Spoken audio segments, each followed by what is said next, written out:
people who start Tirzepatide do it completely wrong, and it has nothing to do with the injection itself. Within the first 3 shots, they are already setting themselves up for stalls, side effects, and frustration that could have been avoided entirely from day 1. What if I told you that the difference between someone who loses 11 pounds in just 3 shots and someone who barely loses 3 pounds in the same time frame is not the drug? It is the routine built around it? That is exactly what this video is about. Whether you just picked up your first pen or you are about to take your second shot feeling confused and overwhelmed, stay right here, because the next few minutes could save you weeks of guessing and a lot of unnecessary discomfort. I want you to watch this all the way through, because the most important part is not shot 1. It is what happens between shot 1 and shot 3 that most people completely overlook, and that gap is exactly where 11 pounds either shows up on the scale or does not. And real quick before we dive in, if you are new here, welcome to Weight Loss Continuum. Hit subscribe and turn on your notifications right now, because we post new content every week, built specifically for people on this journey. If anything in this video helps you, drop a like and leave a comment below. It takes 2 seconds and it genuinely helps this reach someone else out there who needs it just as much as you did when you first clicked play. Here is the reality that nobody in the medical system seems to have time to explain. When most people start Tirzepatide, they are handed a pen and a general instruction sheet, and then they are basically on their own. Nobody tells them what to eat the night before. Nobody explains why they feel so bloated and crampy after the first dose. Nobody warns them that the hunger they feel in week 1 is completely different from the hunger they will feel in week 3, and that confusing the two is one of the biggest mistakes beginners make. And so they start scrolling through forums at midnight, terrified because their stomach is cramping and they cannot sleep. They are second-guessing whether the shot is even working because the scale barely moved after the first week. Some of them are eating more than they did before they started, and feeling completely ashamed and confused about it. Others are so nauseated they can barely get off the couch and are wondering if they made a terrible mistake. Does any of that sound familiar? You are not doing anything wrong. You just were not given the right framework from the start. The side effects are real. The confusion is real. The frustration is absolutely valid. But so are the results. And they come when you stop guessing and start following a structured routine from the very first shot. Everything you are about to hear is built from real patterns observed across hundreds of people navigating their first weeks on Tirzepatide and GLP-1 medications. This is not one person's experience. This is what the collective data looks like when you zoom out and look at what works, what does not, what people wish they had known before that first injection, and what the people who got the best early results actually had in common. Think of this as the guide that should have come in the box with your medication. And before we go any further, please speak with your prescribing doctor or healthcare provider before making any changes to your medication routine. This video is for educational and informational purposes only, and your medical team should always be your first point of contact for anything health-related. That said, let us get into the routine that is actually going to move the needle for you. Shot 1 is the most important shot you will ever take on this journey, not because it will produce the most dramatic results, but because it sets the foundation for everything that follows. Most people start at 2.5 milligrams, which is the standard introductory dose, and the goal at this stage is simple. Let your body meet the medication without overwhelming it. The night before your first injection, eat a light, low-fat meal. This is not the time for a heavy pasta dinner or anything fried. Think grilled chicken, steamed vegetables, a small portion of rice, or a light soup.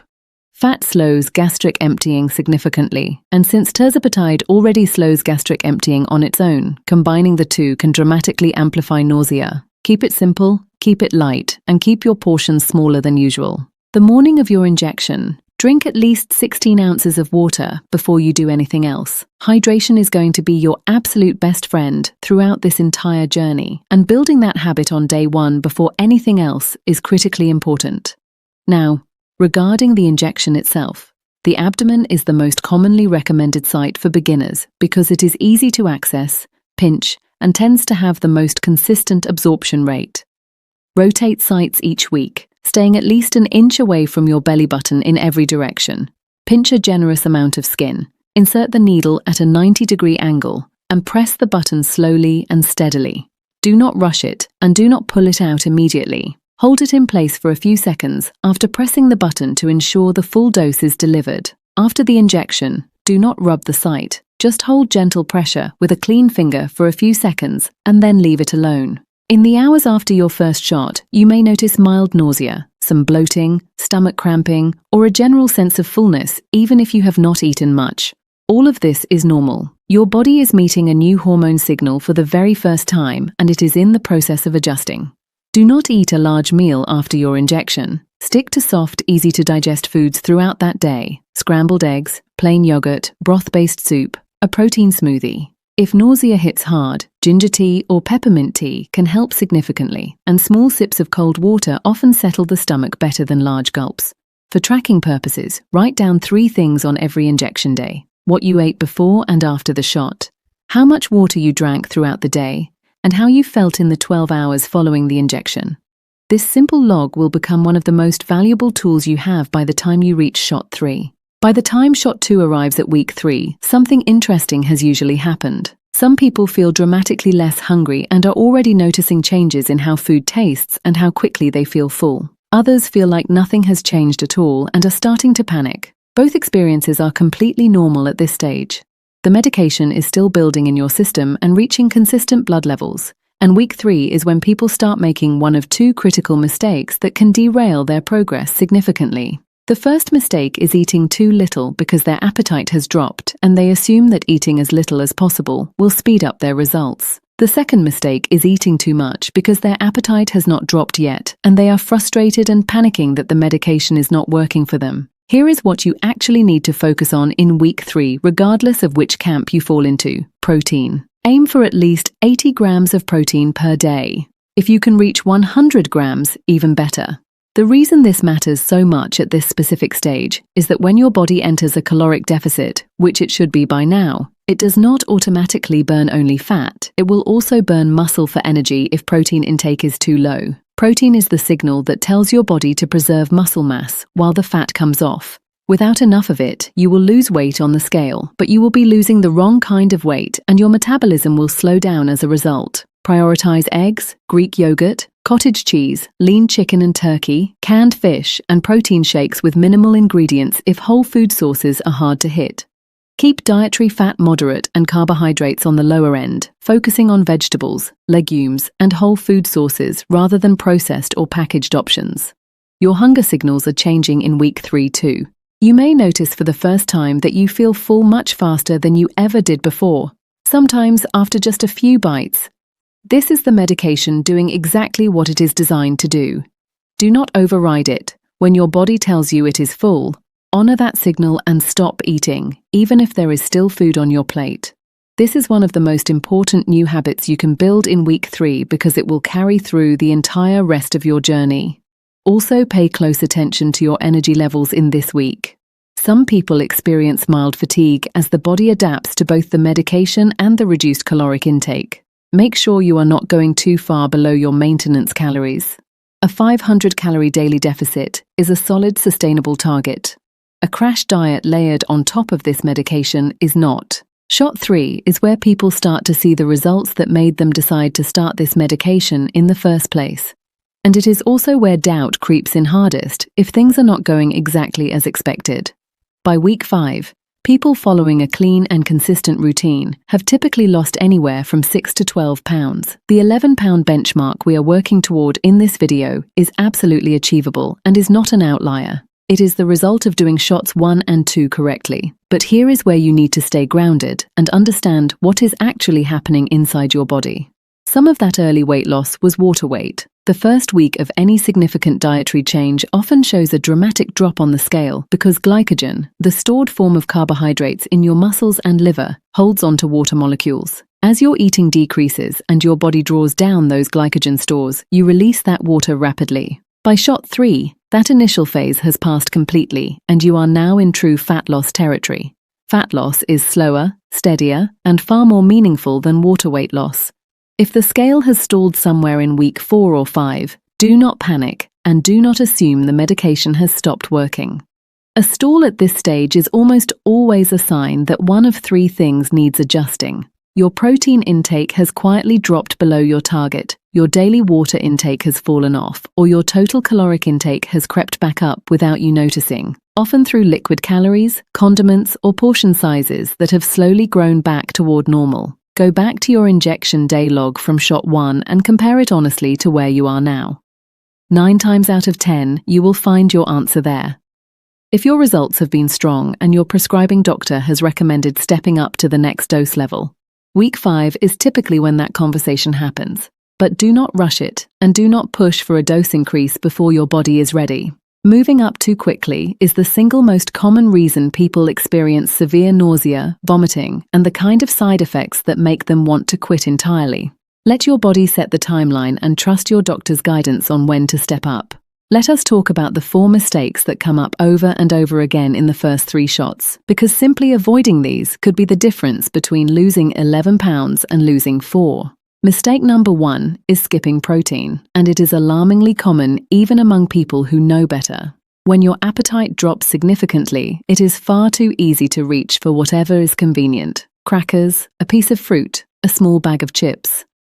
These foods do almost nothing to protect your muscle mass during the weight loss process and leave your body undernourished in a way that compounds over time and slows your metabolism. Every single meal needs a protein anchor. Make this non-negotiable. Mistake number 2 is not drinking enough water. And this one catches people off guard because tirzepatide can actually reduce your thirst signals right alongside your hunger signals. You may genuinely not feel thirsty even when your body is significantly dehydrated. Set an alarm on your phone to drink water every hour if you need to. Aim for 64 ounces at minimum every day. More if you are exercising or in a hot climate. Dehydration is one of the most common hidden causes of nausea, persistent headaches, and fatigue in the early weeks, and it is entirely preventable. Mistake number 3 is eating high-fat meals in the window around your injection. Fat dramatically slows gastric emptying on its own, and tirzepatide does the same thing through a completely separate mechanism. When you combine both, the result is often severe nausea or vomiting that can last well into the next day. Stick to low-fat, easily digestible meals on the day of your injection and the day after. Mistake number 4 is increasing your dose before your body is ready. This mistake is driven purely by impatience, and it is completely understandable. You want results, and you want them now.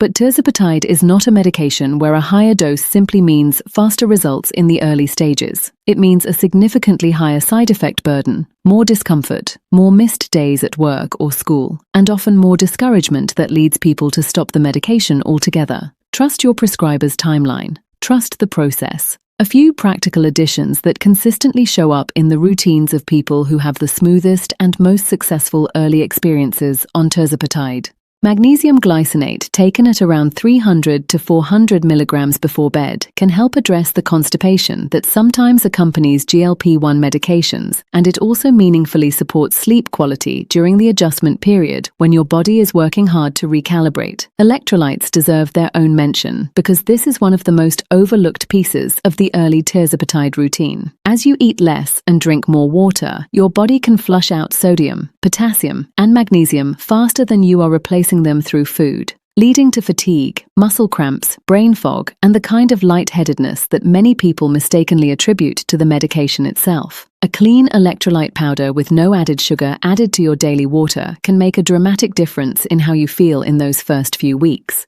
For food choices, lean into soft, high-protein, easy-to-digest options, especially in the first 2 weeks. Greek yogurt with fresh berries, scrambled eggs with spinach and a little feta, cottage cheese with sliced cucumber, a simple lentil or chicken soup, protein shakes made with unsweetened almond milk and a clean protein powder. Avoid ultra-processed foods not just because of their caloric impact, but because they tend to sit poorly and cause prolonged discomfort in a digestive system that is already operating at a slower pace than usual. If sulfur burps become an issue around injection day, and for some people they absolutely do, peppermint tea or enteric-coated peppermint capsules are one of the most effective natural remedies. Small frequent meals will always serve you better in these early weeks than large infrequent ones. If you are watching this after a rough first shot, if you spent the entire day after your injection feeling sick or scared or genuinely wondering if you made a mistake by starting this, I want you to hear something important. You did not make a mistake. Starting something new and difficult and necessary is never going to feel comfortable, and the first few weeks of Tirzepatide are not supposed to feel easy or seamless. They are supposed to feel like something significant is shifting inside you, because something is. Your hormones are recalibrating in ways that years of dieting never touched. Your hunger signals are being fundamentally reset at the neurological level. Your relationship with food is beginning to change in a way that nothing else you have tried before was able to accomplish. The bloating passes, the nausea settles, the scale starts to move, and when it does, you will be glad you stayed. You started this journey for a reason that matters deeply to you. Hold on to that reason on the hard days. Write it down somewhere you can see it when the scale does not move for a week, when the nausea feels like too much, when the food noise gets loud again after a quiet stretch. The people who reach their goals on this medication are not the ones who had the easiest and most side effect-free first weeks. They are the ones who stayed consistent and showed up for themselves even when it was uncomfortable. You can absolutely be one of those people. If this video helped you in any way, please give it a like right now. It takes 1 second, and it helps this information reach someone else out there who is sitting exactly where you were sitting before you pressed play. Subscribe to the Weight Loss Continuum channel so you never miss what comes next in this series. We cover everything from managing side effects, to stools, to maintenance, to the conversations your doctor does not always have time to have with you. Hit that subscribe button and turn on your notifications so you are always the first to know when new content drops. And drop your shot number in the comments right now. Tell us whether you are on shot 1, shot 2, or shot 3. Share how you are feeling, what is working, what is not, or just say hello. This community at Weight Loss Continuum is here and ready to walk every single step of this road with you. You are not doing this alone.